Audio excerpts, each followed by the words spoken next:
Western Kentucky, where I was raised, where the wildlife and mountains call my name. I was born to hunt, I was born to guide, a camouflage on a rifle by my side. Just good old country boys chasing dreams in the Appalachian Mountains, fields and streams. From those white-tailed bucks strutting toms, the bugling elks that are on the run. Where those dreams are made, the trophies is our game. The TLC Outfitters is our name.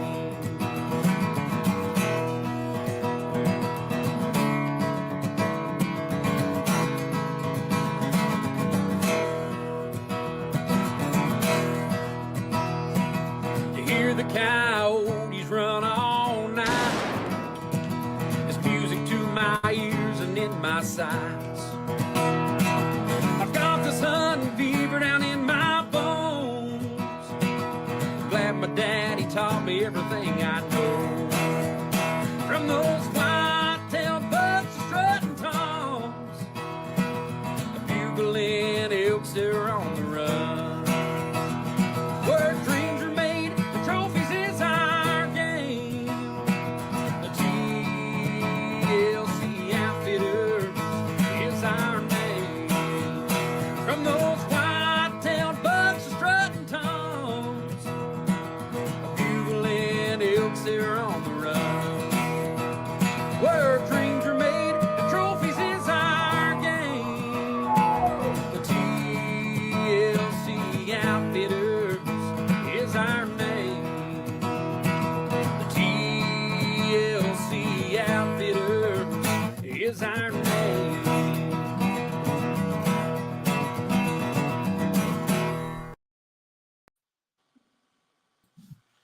Hey everybody, happy Tuesday. Welcome to On Air and Outdoors with TLC Outfitters. As always, I'm Trinity, and we're joined tonight by our cohort, Mr. Matt. Thanks, Matt, for being with us, buddy. Looks like you made it through the holiday. Yep. December 26th, buddy. Only 364 more days to go till ho-ho comes again, I guess. Yep. Yeah, I hope you all had a good one. I hope everybody out there had a good one. If you've not done so, please like and share this video. Get the word out there about all things on air and outdoors. Man, we had a great show last week. We missed you there last week. You had the week off and had some stuff going on, but had a really good show with Joe McDermott from the Kentucky Department of Fish and Wildlife, giving us one of the first and most up-to-date informationals on what's going on with CWD. Yep. It's a bad deal, but something we've kind of expected would be hitting us, for some time now. And so it's always good to have those experts on and kind of let us know where everything stands, get us a good plan to move forward. Yep, absolutely. And, there's a lot of good information on the website, fw.ky.gov. So you can stay tuned to that. But if you missed the show last week, I really urge you to go back. Joe is on the front lines. He's been right there with all the samples being taken in, as they have been looking for this for some time. And, we knew it was a matter of time. But if you want to know more information about that, just go back and watch last week's show. It's on our YouTube channel, and it's also right here on our Facebook channel. Great show. We appreciate everything that Kentucky Department of Fish and Wildlife does for us. We're joined tonight by a lot of folks. Appreciate everybody tuning in. Our number one fan, my mama Shirley, says hello. We got Mr. Chris Atkins said, any date set for the tower shoot? So that's going to be the end of January. We are looking at the 27th. January the 27th is when we're looking at for the tower shoot. Appreciate that question, man. Thanks, and looking forward to having you. Gator Paul says, hey, guys. Thanks, Gator Paul, for joining us. We're also joined by a lot of other folks. We appreciate you all tuning in. Paul Jordan, thank you for being here. Miss Candace, your better half, Jill's with us tonight. Our buddy Tim, thank y'all. And anybody else I missed, can't see everybody, but we appreciate y'all tuning in. So, man, I got a few things to talk about tonight. You know, we got the upcoming Cal Firearm Week 2 season coming up, and I think it'll be a good one.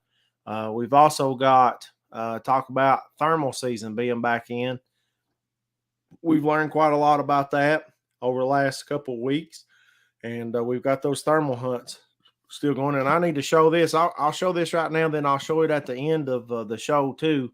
But don't miss out on your chance to go on a guided thermal predator hunt with TLC Outfitters for coyotes. It's featuring the brand new Rick's thermal optics. These things are phenomenal. Make sure to check this out. Now, this flyer right here says $25 off if you book before December the 25th. We are going to extend that to the end of the year. So if you will book with us, either give us a call or message us on Facebook. If you'll book before the end of the year, we're going to knock $25 off your booking. Also, if you book by midnight tonight, we're going to knock another $25 off. So this is the last show. You guys essentially get $50 off your booking if you'll book tonight with us for a guided thermal hunt. And that's going to go all the way through March as long as season's in. And it's a good time to go out.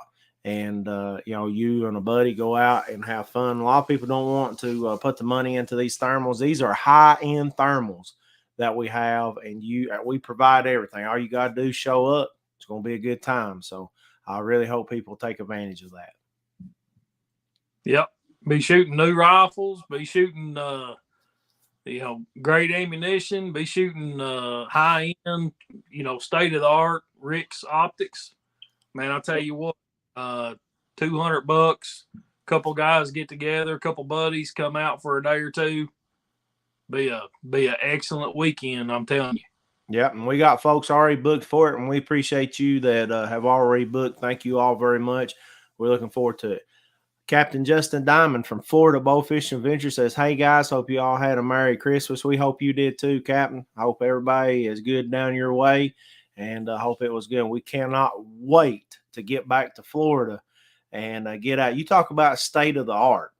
If folks have not went on TikTok, not went on Facebook, whatever, and followed Florida Bowfishing Adventures right there out of, I guess you'd say Inglis, Crystal River. Yeah, that area right there.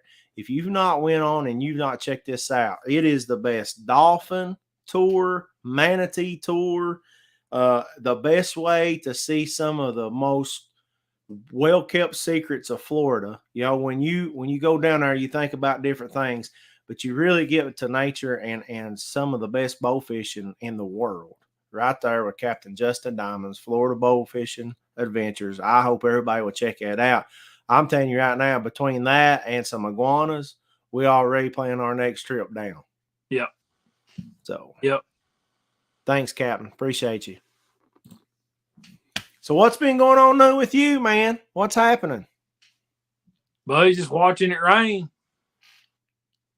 Just watching it rain, It's been kind of doomy and gloomy here the last couple of days, and just kind of that time of year, Yeah, that's right. It's been it's been plenty warm, but that old drizzling rain don't look very pretty looking out the front window. That's right. We've talked all year about the upcoming months, January and February, and how important January and February can be to management of your ground, whether that's your farm, whether that's your backyard, whatever it may be. January and February is a very important time. We done a huge series. We done I think a 3-part or 4-part series. I can't remember. We done a 3 or 4-part series on elk, and then we done a 3 or 4-part series on food plots. But January and February is a huge time to get a big jump start on the management of your property, and you can see huge dividends with what you can do with very little effort. I mean, is that a fair statement? No, yes, it's a very fair statement. I mean, you know, you watch these television shows and you see all this high dollar seed and all this high dollar equipment and this and that these guys have got going on, and all these sponsors and all this stuff that I mean, I'll just be honest with you, it's just inflated, on what you have to have in order to manage your property. It doesn't take all that. And whether you got 5 acres, 50 acres, or 500 or 5,000 acres, there's a lot that you can do for very little money and very little effort. And let's just face it. I mean, this is a time of year when a lot of people are kind of sitting around, like I said, cabin fever, dreary weather, this and that. There's a few things you can get that you can get done, that the equipment and the tools that you need to do are already in your garage, and it just gives you one more reason to get out in the woods and enjoy, Mother Nature and enjoy what God's give us, and get out there and improve the habitat that it takes to sustain your critters. Yep. 3 things come to mind that we're talking about. Number 1, frost seeding. How important is frost seeding a clover? Now, we're talking about over here in Eastern Kentucky, we're out of that whole agricultural belt area, like kind of down where it starts with you head into Northern Kentucky, Western Kentucky. But how important would you say clover is to a place like Eastern Kentucky with strip mine ground, topsoil missing, or even not even that, just years of places not being managed or anything? Frost seeding is a way to really get a whole lot back into the ground instead of doing fertilizers and things like that. Am I right? It is, yeah.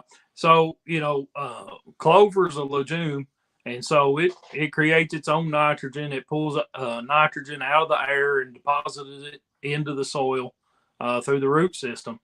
And, that nitrogen is, it's a big ratio of fertilizer. And so what happens is, especially in Eastern Kentucky, you're talking about acidic soil and things like that from old coal mine usage and all this stuff. And so that soil has been depleted of its natural properties and minerals and different things. And so, what you run into also is, I harp on it all the time, but, we talk about it with elk about habitat loss. Well, the habitat in Eastern Kentucky is not terrible for elk. It's the food source that's being really depleted and wiped out, all because of coal mining being shut down. These coal mines were used to moving this stuff around and reseeding and creating these huge areas of food sources. And now, with a lot of that being shut down for several years, the invasive species are taking over. And it's not just elk. I mean, it's rabbits, it's songbirds, it's everything from the smallest organism up to the largest, which would be elk in Kentucky. And so, one thing that frost seeding the clovers does is, the Cerisa lespedeza, the autumn olive, all, the broom sedge that grows good in high acidic soils and things like that. You're taking all this vegetation that is not very desirable to a lot of animals, especially game animals. Okay. And so when you start frost seeding that clover, what happens is during the freezing and thawing of the soil in the wintertime, that February, March time period, it pulls that clover seed down into the ground, and clover will actually take root and start growing with a lower than average pH level. And so once you start getting that clover to take root, it's going to, just the natural properties of a legume is going to help that soil content, which is going to I don't know exactly how to explain it, but it's just going to create a better food source. It's going to improve your soil so that more desirable plants can use what that soil has to offer. And you're just creating a food source that everything will eat. I mean, clover is one of nature's finest food sources for all organisms. Yep. You're creating a bugging area for those poults in the springtime when they're born. You know, that clover draws a lot of insects, and so there's a lot of good brood habitat there. And it just goes on and on for all critters. Yep. Nathan Gottsy's coming in to hunt with us this weekend. We're looking forward to having him in. Says the new documentary, Common Ground from Maker's Mark, covers a lot of this farming style. It's awesome. So everybody can check it out. Common Ground from Maker's Marks is something for folks to check out about what we're talking about right there. Also, the second thing that comes to mind is predator management. And our Jeremy Hackworth here says, I can without a doubt say I know one of TLC Outfitters properties is full of coyotes and big bobcats. You know, that's something else that we will offer too. If you're looking for a guided day, of course, we can't shoot bobcats at night, but if you're looking for a day trip, we can do day trips too. We can, I mean, if you want to come in and do a thermal hunt at night, get some rest, go out during the day and try to chase some daytime predators and try to fill, some of them bobcat tags and then go back at, we can do all of that. So thanks, Jeremy. Appreciate that very much, man. Yeah. But predator with our predator hunts, I mean, you're not just getting 4 hours at night. I mean, you're getting daytime calling, nighttime calling with thermals. You're getting bait sites. Look, this is going to be a good thing and a lot of fun for a buddy's trip. That's right. But we talking about the three things, we covered frost seeding, January, February. We're talking about January, February. Kind of what is now the new winter. We don't have a whole lot of winter time. You used to be October hit and old winter start rearing its head, some flurries and stuff. It's not that way anymore. But January, February. So frost seeding, predator management. And when we talk about predator management, you've been hearing us talk for years. You've got into the thermal scene. We've got into the thermal scene. We kept up there with you quite a bit. I got a picture to pull up here. This is in less than a year, or you could say a year. But this, look at this picture right here. Yeah. Now, I know everybody's looking at this and saying, "Oh, that's just some turkeys on a trail cam." But what is the significance of this trail cam picture to you, and what you started out with to where you're at today? Well, I know, we only sent you maybe one or two of these pictures, but what you're not seeing here is there in this field right now, there's about 15 to 20 hens. Okay. I say hens, either hens or juvenile jakes. Right. Okay. So what that means to me is historically, this is a time of year when we don't see turkeys on this property. And through predator management and through frost seeding, and it's hard to tell, it's a rainy, dreary day, like I said, but there's still some clover being active down here in this bottom. And that's what these birds are after. With the rainy weather, they're out, they're getting grubs, they're eating this clover and all this stuff. So what you're not seeing here is the fact that historically this time of year, we don't see turkeys on this property at all.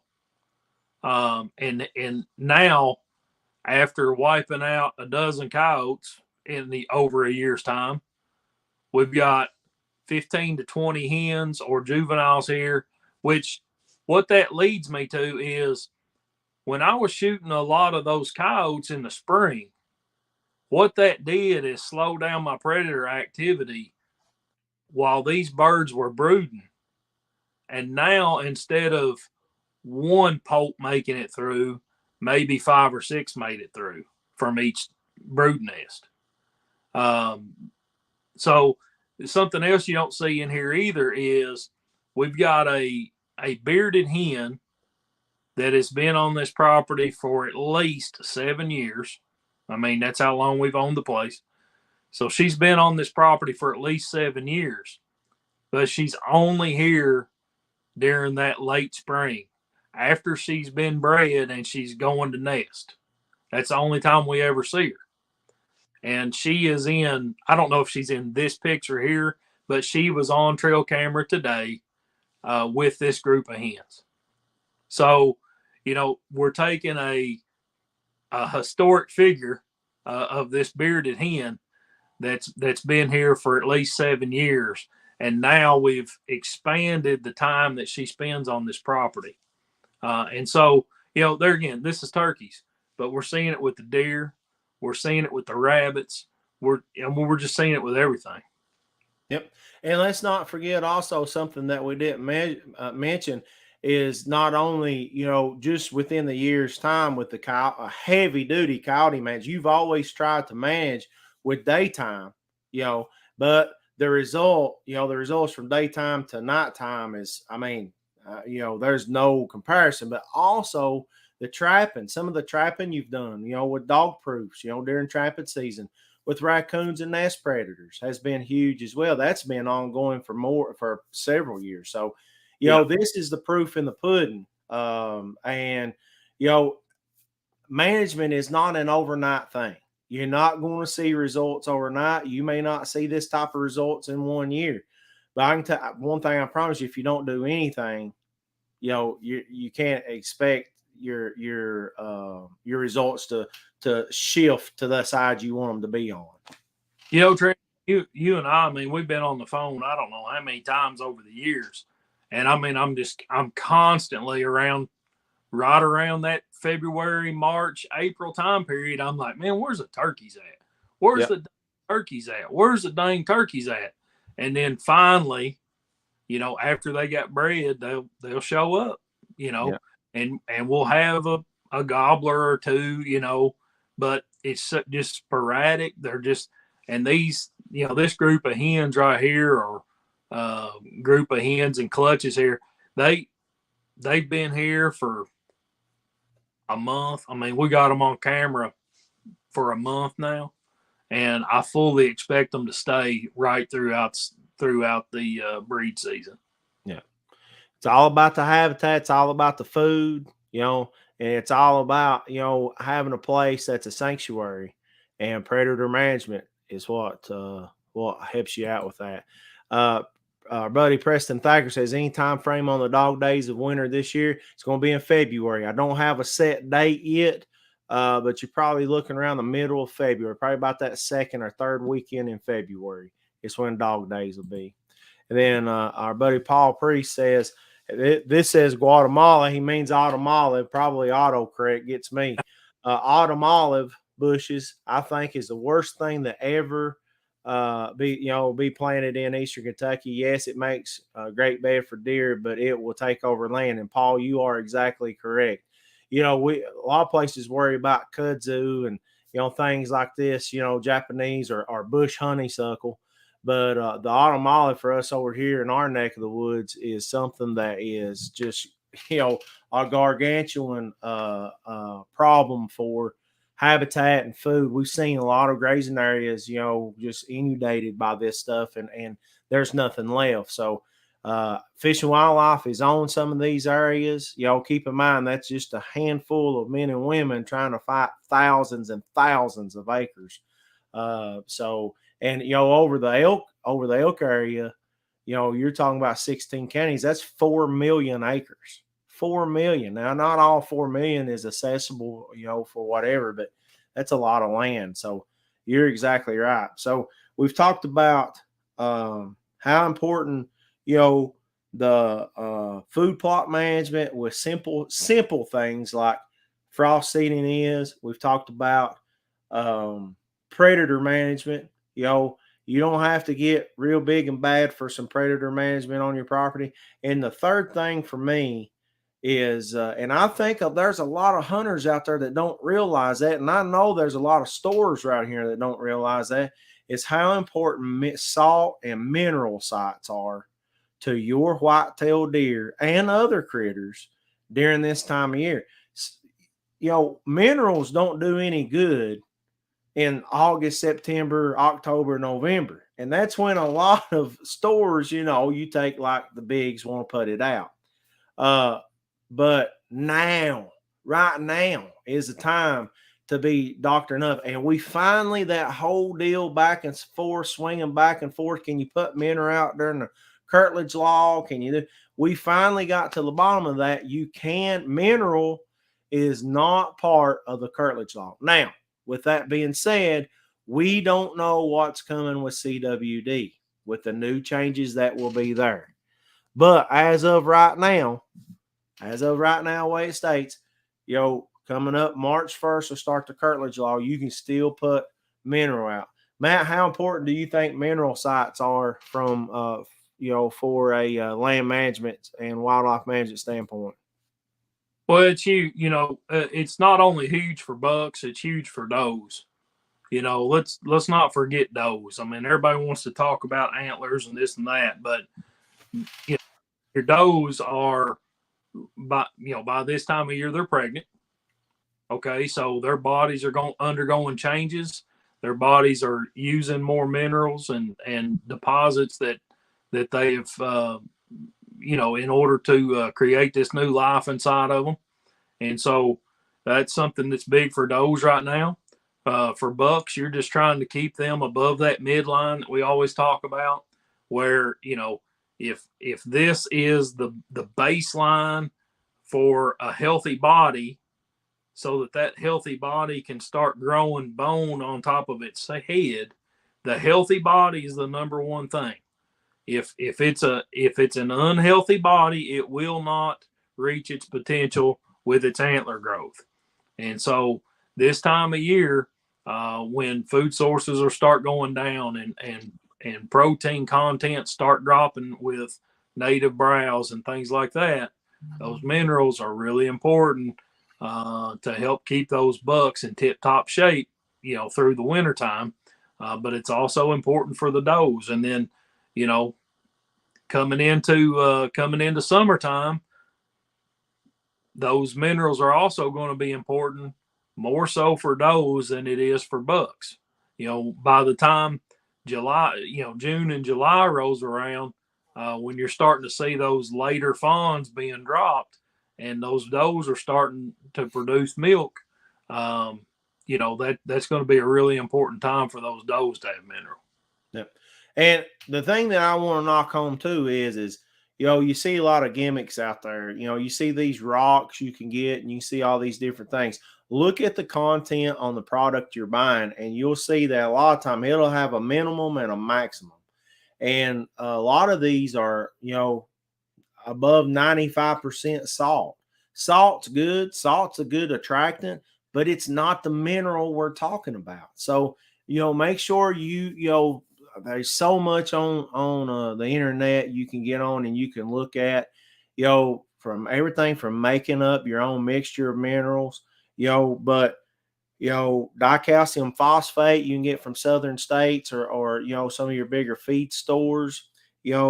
There's different things that you can get that you want to put in your mineral sites. And there's some things you want to stay away from too that are not good for, say, lactating doe, so it's real important that you do a little homework. Salt's good, but salt isn't going to get the desired results that we're talking about, or it's not going to be the best. It's an attractant. There's nothing wrong with salt, but the minerals is what you want to put in the ground so they can take them up. And man, I've got 4 major mineral sites, on one farm. And they burn them up. I mean, you see them; they're big as a hood of a truck. Where they've taken them up, and I think it helps a whole lot. So 3 things three simple things, just a little homework for the upcoming months. Frost seeding, basically frost seeding clover seed. it don't, and if you don't have a big area, it doesn't matter. You're looking for, your red clover is part shade, white clover is full sun. You got sweet clover, lots of different types of clover. But frost seeding, waiting till the ground's frozen, going out there, throwing that seed out. And then when the ground thaws, it's bringing it down into the ground. You're going to like the results that you get. Very little effort, and pretty economical. You're just broadcasting it. Yeah. You don't need a tractor. You don't need a, ATV, UTV. You need your feet and a seeder. Yeah. Make sure you're paying attention to the seeding, right? I think one thing that people mess up on, especially when you're buying this branded seed by some of the bigger name companies, is, you're buying 20 pounds of seed that you do an acre, and when it's all said and done, you threw that 20 pounds out on 100 square feet. You're not going to get good results that way. It's going to overcompete for itself. You're not going to get a real strong plant. It competes for all the nourishment in the soil. So make sure you're going by those seeding rates. They're very, very important, whether you're frost seeding or whether you're actually planting a food plot. Whether it's wildlife or whether it's growing crops for a living, that seeding rate is a very important thing. There is such a thing as too much. Absolutely. Yeah. So, that's something you can do in the upcoming months. Predator management, get out there and get after some of those coyotes and those bobcats, while season's in. Make sure you check all the laws, make sure you check all, everything before you go and do that. Make sure you got all the license and permits. And also, don't forget your mineral sites. Just 3 simple things. There's so much more that you can do. You can check out our land management, wildlife habitat management series. I think a 4-part series that we done earlier this year. But just those 3 things, and you'll see some huge dividends on your properties for sure. I don't know if you've seen it. I'm going to pop it back up there by our buddy Wayne Hargis from Florida says, hello. Thanks, Wayne, for joining us. Hope you all had a good, very Merry Christmas. And our buddy Earl Dwayne says, hey, guys, Mr. Bearman himself. Thanks, Dwayne, for tuning in. We appreciate it very much. But I forgot to pop this up here. You talk about 2 old cats taking her easy on Christmas. Yeah, boy. Yeah. That's Paw Paw's boy if I've ever seen one. We get along pretty good right now. Yeah. Yeah, very good. He was gnawing on my finger earlier, buddy, about to chew it off. He starting to get one of them snaggletooths up there, so felt like I was being attacked by a saber-toothed tiger. You're going to have to give him a hickory nut, lame cut them teeth on. Yep. Oh, babe, we got a huge congratulations. It's and Wayne says, Lisa says hello also. Tell Miss Lisa we said hello. I wished her a happy birthday, but a happy belated birthday, Miss Lisa. You know what's coming up this weekend is Cal Firearm Week 2. But before we talk about Kentucky firearm season, somebody else had a very successful Cal season as well. You want to talk a little bit about it? Pretty good little friend of mine, buddy, I'll tell you. I don't know what I'm supposed to say other than that looks like one big old cow out in the middle of nowhere is what it looks like to me. That's right. Pictures? This is the only one I've got. Oh. Yeah. I should have sent you the one where you could see the mountain range where she was sitting up on top of. But, man, pretty awesome trip out to Oregon for Miss Whitley Barthel. Got out there and they told us that that morning, this was the first day of the hunt. So they flew out to Boise, Idaho, and then drove on into Oregon where they were going to be staying and hunting at. And so they got to see everything from, 25 degrees and inches of snow on the ground to probably 55 or 60 degrees once they got into Oregon. I think once you get so far out there, the weather starts turning warmer the closer you get to the ocean out there or something. But ended up that morning, first morning of the hunt, TJ told me they seen 1,200 elk in one group. I mean, reminiscent of 2005 in Kentucky. Yeah. And that was probably a really awesome sight to see. But this elk did not come out of that group. I think they were pretty far away, maybe a mile away or something like that when they seen the big group of 1,200. And anyway, took a lunch break and come back that afternoon. And if I remember the story right, seen a group of about 8 or 10 elk, and at 275 yards, one shot wonder, picked out this big old brood cow and laid her down where she stood. So pretty awesome hunt for Miss Whitley and family. I think everybody was there. The Emma and Laura were watching through a spot and scope from afar, about a mile and a half away. And the guide and Whitley and TJ were up on the mountain chasing them. So big success story there. That means all 4 members of the Barthel family have harvested elk at some time in their lives. Pretty impressive. Yep, that is awesome.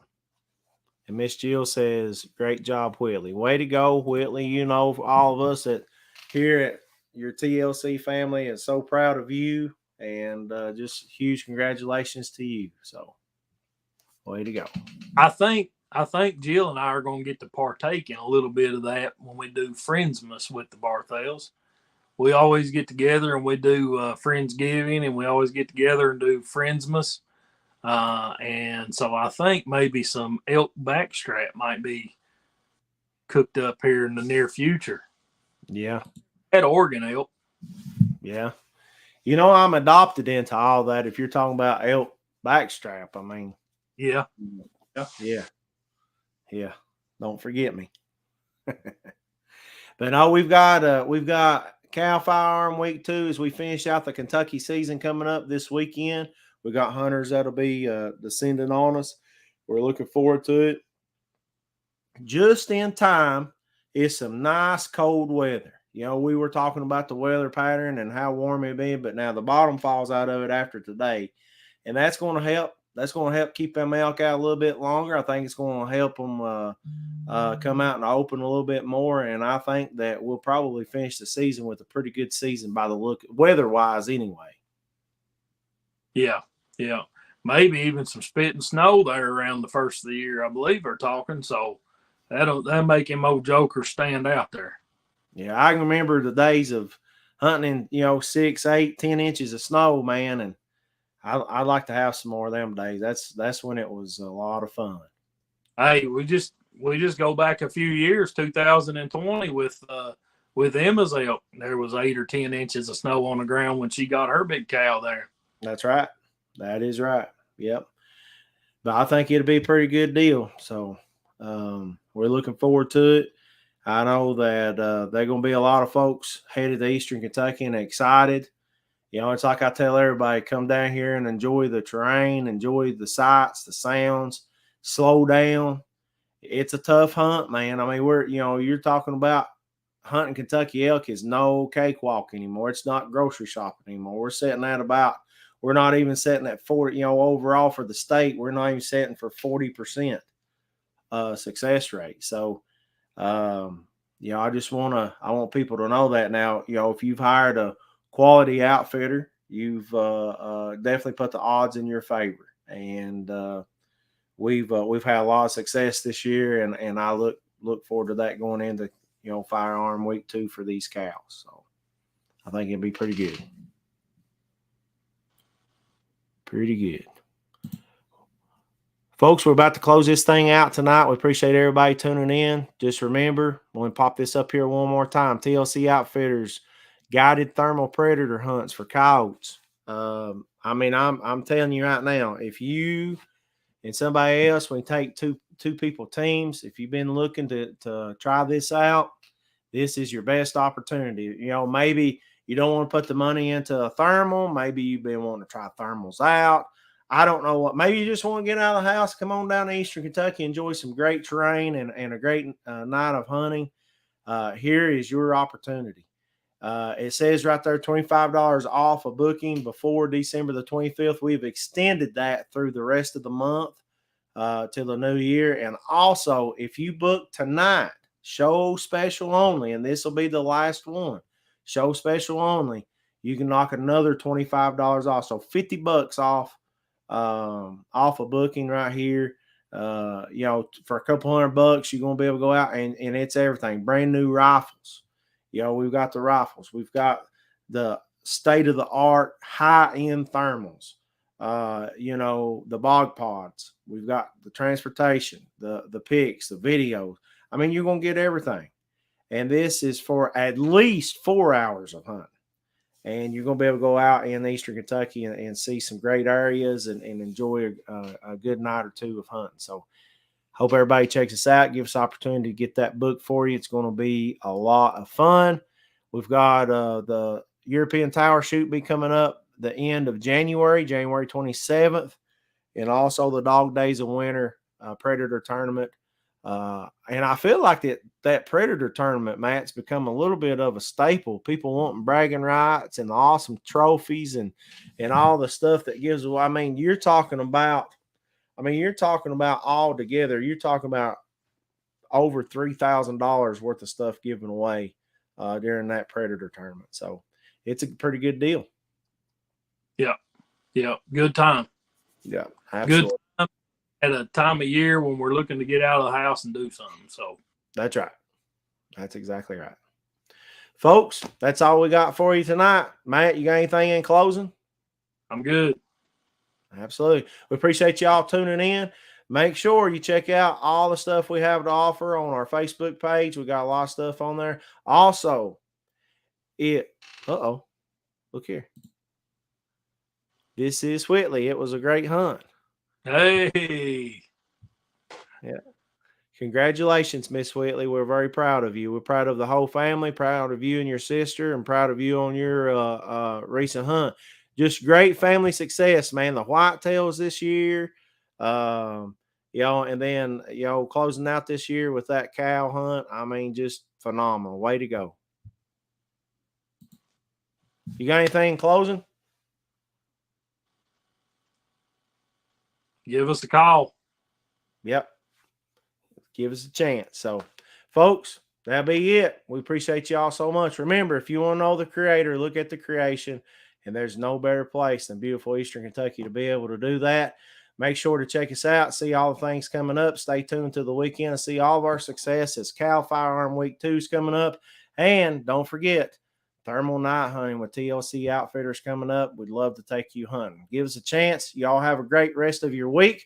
We'll see you back here next week on air and outdoors with TLC Outfitters. Y'all have a good one.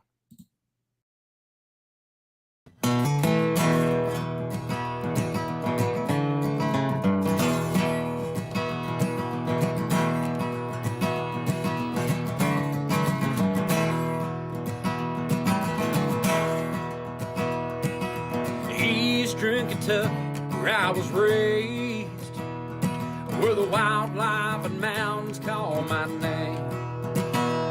I was born to hunt, I was born to guide, a camouflage on a rifle by my side.